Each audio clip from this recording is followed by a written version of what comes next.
உலகை எழுப்பும் ஞாயிறு அங்கே குடியிருப்பான். அவன் ஆனை முகத்தனின் அடியவர் மனத்தில் ஒளியாய் வந்து கொலுவிருப்பான்.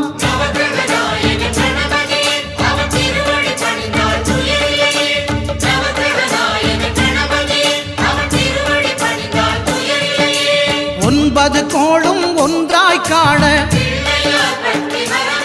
அங்கு கற்பகம் என்னும் கடவுளின் மெய்யில்